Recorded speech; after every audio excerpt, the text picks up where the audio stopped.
महागाईच्या झळा सर्वसामान्यांना बसत असतानाच आता विद्यार्थ्यांच्या मोफत गणवेश योजनेलाही फटका बसला आहे।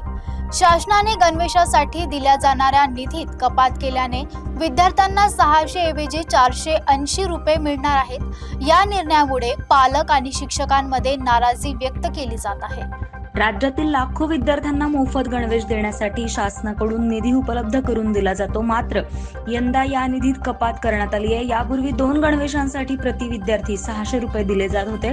आता ही रक्कम कमी करून 480 रुपये करण्यात आली आहे। म्हणजेच प्रत्येक विद्यार्थ्यांमागे तब्बल 120 रुपयांची कपात करण्यात आली। दरम्यान कापड आणि शिलाई इतर साहित्यांचे दर सातत्याने वाढत असताना अवघ्या 240 रुपयात एक दर्जेदार गणवेश तयार करायचा कसा, असा प्रश्न शिक्षक आणि पालक उपस्थित करत आहेत। विशेषतः ग्रामीण भागातील कुटुंबावर याचा आर्थिक परिणाम होण्याची शक्यता व्यक्त केली जात असून शासनाने या निर्णयाचा पुनर्विचार करावा, अशी मागणी आता जोर धरू लागली आहे।